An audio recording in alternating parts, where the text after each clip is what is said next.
Welcome back everyone to another video with Argo. I'm D-Rec and today I'm doing a revised deck profile for my premium Shadow Paladin build for Luard. So if you guys saw my previous one, I'll have an eye up on the screen so you can go and check it out if you want to see that one first. This one's a bit more revised, especially for the current meta, just because some older texts that I made back then don't really work anymore, and I wanted to make an adjustment to it to reflect that. So I'll start with the main deck first, and then I'll move into the G zone. So of course we got our beautiful force markers.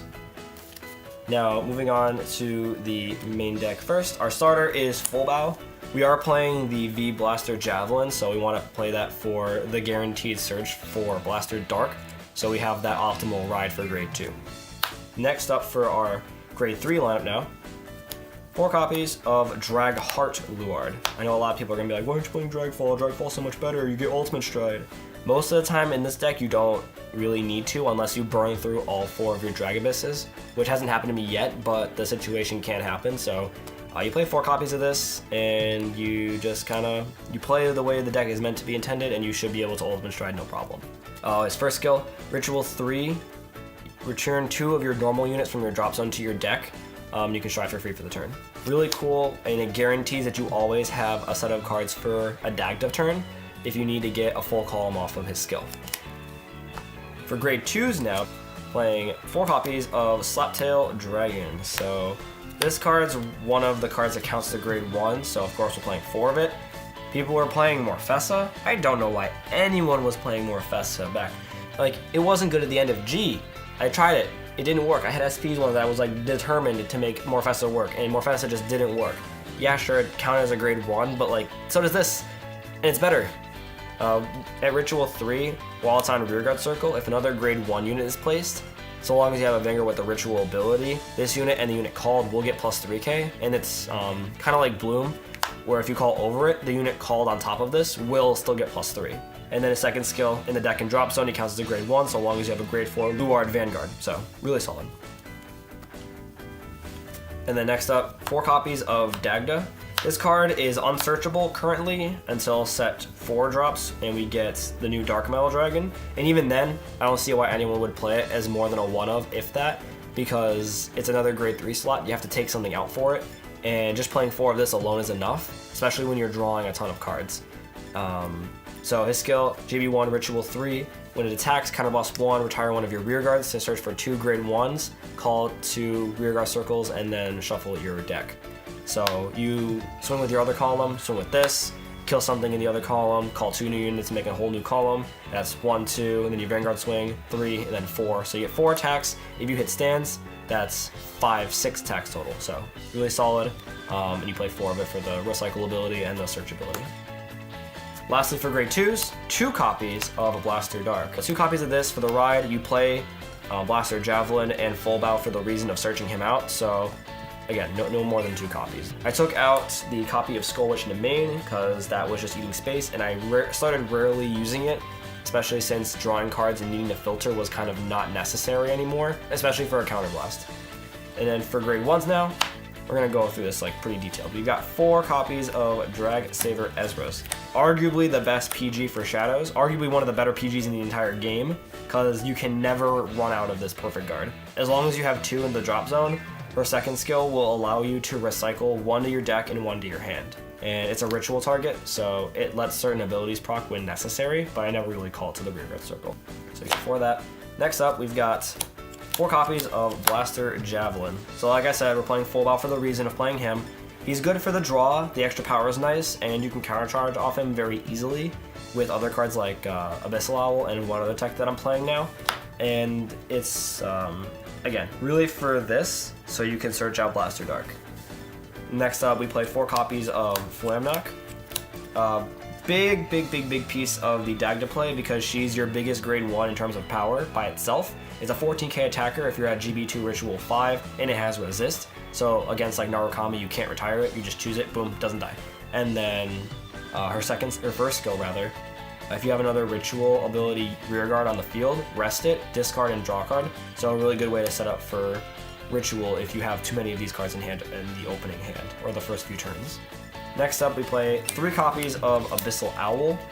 You only play 3 because you don't really need it in the mid to late game, you don't retire enough to use it unless you go into Ogma, and even then, you'd be better off just going into Drag Abyss, to be honest. But 3 of it to search Luard, set up Ritual, and the countercharge early game is kind of helpful, so having that aspect is really cool too.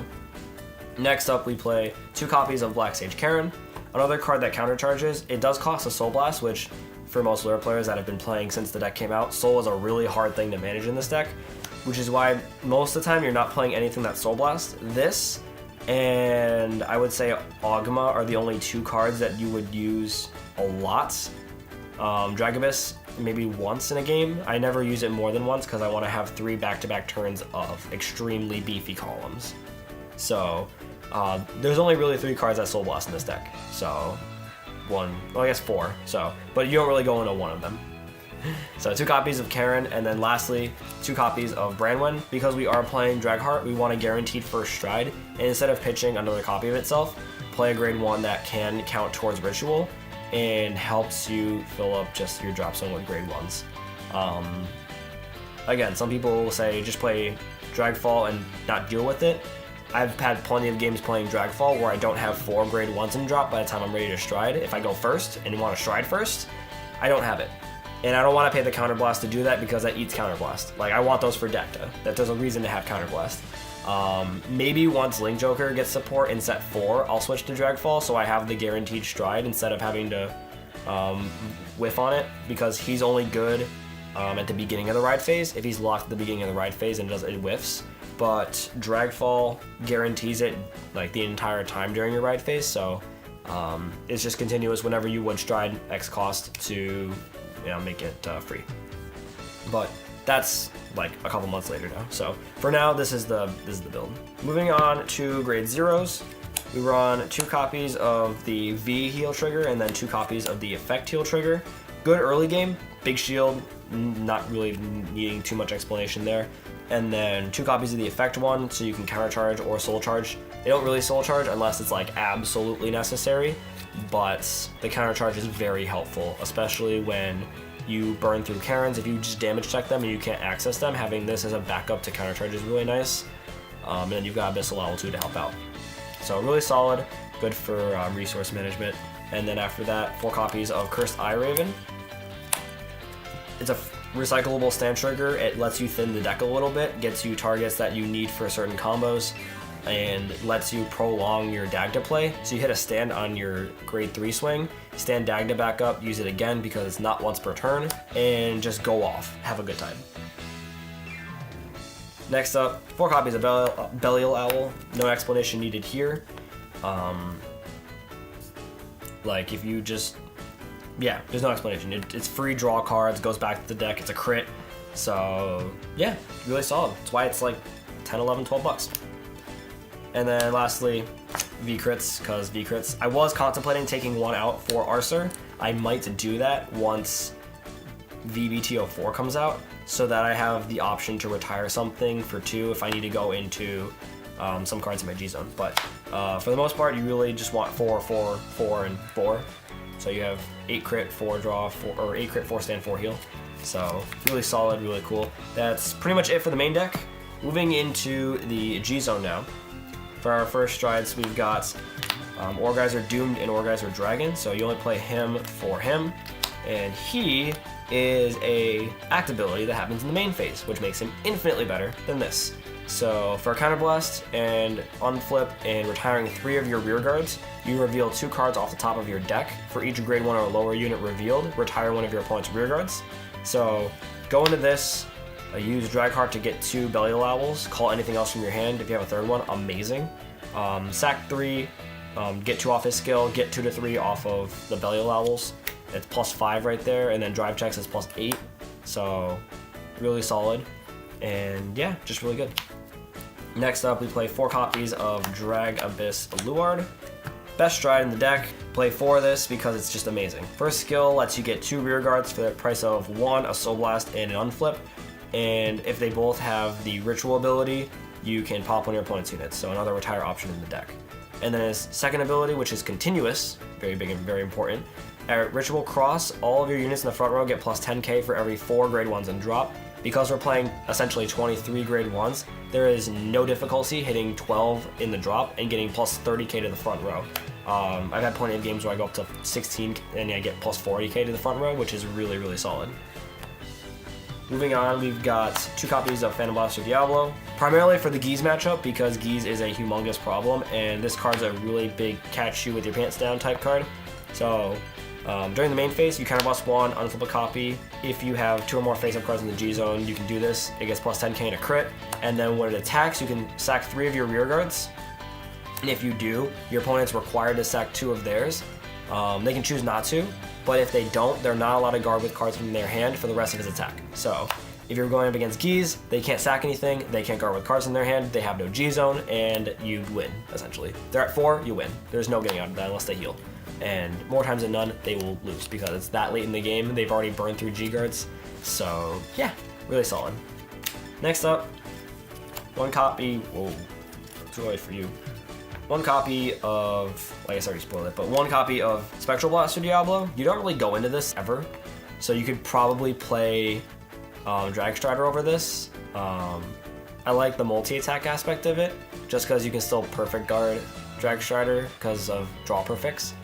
Yeah, he's really good for certain situations. He's very situational, so don't ever think you're gonna go into him unless you absolutely have to, because more times than none, you probably won't need to. Next up, we've got 1 copy of Ogma. Has much more utility than Spectral Blaster. By far has much more utility. For Counter Blast, Soul Blast, and Unflip, you can choose up to 5 of your grade 1 rear guards and retire them. And then your opponent is required to either retire their own rear guards or discard cards from their hand, equals to the number of cards you retire from your side. And then if you retire, I believe it's 3 or more, you can draw a card. And then lastly, 1 copy of Ultima. If you do not have it, do not worry about it. Luard doesn't demand that you play this card. It's very convenient if you have it, but if you don't try and spend like 60 bucks to get your copy of it because it's not going to matter when the reprint comes out. And even then, the deck doesn't necessarily need to go into it unless you burn through all 4 of your Drag Abysses. Like if you burn through all 4 of these, either your opponent's getting like really, really lucky with guarding or trigger checks, or you burn through this too quickly and didn't set up properly. This card's your best finisher, and if you need to go Ultima, I guess you can, but if you aren't playing Ultima, honestly, I'd say cut these 2 out, and then Ultima, and then play 3 copies of Helheim. Helheim's a much more aggressive build and lets you kind of keep pace with other aggressive decks in the meta right now. Geese especially. Geese can take damage and not get power-ups from trigger checks. So you play Helheim, swing for 13k, 12k, whatever, and just do that over and over again. They have to guard it, or they either take it and hope for trigger checks to get their 0th dragons. And if they take Helheim, you get a free unit. If they PG or G guard the other one, you get 2 free units. So just considering that, but if you have Ultima, play it, and then you can play these 2 because they can flip off each other. So you play him, flip him, or you play him, flip him. So really cool, and that's pretty much it for Strides. Moving into G guards. 1 copy of Jolito because she's really good. If you watched my match video against Gold, which I'll put up on the screen now in the eye in the corner, there was in the last turn where my opponent went into Glorious Raining, he had literally 1 attack left that if I had 5k more shield would have been stopped, and I went into Jolito to kill 2 of my rear guards to draw 1 more card and hopefully get a shield value card. Instead I drew a grade 3 and I lost, but this card's really handy. It can get 35k shield, no problem, if you have V-Series grade 1s in the back, and it's really solid. Next up, 2 copies of Plotmaker, because it's a free 25k shield, automatically more shield than your V-Heal trigger, so play it. It's very easy to get to, it's not hard. And then 1 copy of Dark Veil, because this card can get really beefy. For a Soul Blast, for every 2 grade 1s in your drop, you can get plus 5k shield. It's very easy to get 12. That's plus 30k. 30k is a lot. It's 56k total defensive shield right there if you're playing just Luard. And then lastly, 1 copy of Ronak. This is an early game use G-Guard because you want to set up Ritual. So if you're going second or striding second, you want to go this, get a bunch of grade 1s, and then send them to the drop. Next turn, you're already set up. Use Luard's Ritual ability to set up for the free stride, and then you're it. That's it. You're good. And that's pretty much it for this deck profile. If you guys have any questions about it, you can leave them in the comments. If you have any thoughts about certain tech options, you can also leave those in there. Any other questions, leave them down below, and I will see if I can get to them. If you guys enjoyed the video, be sure to leave a like. If you guys want to see more content, be sure to subscribe, and I will see you guys in the next video. Peace out.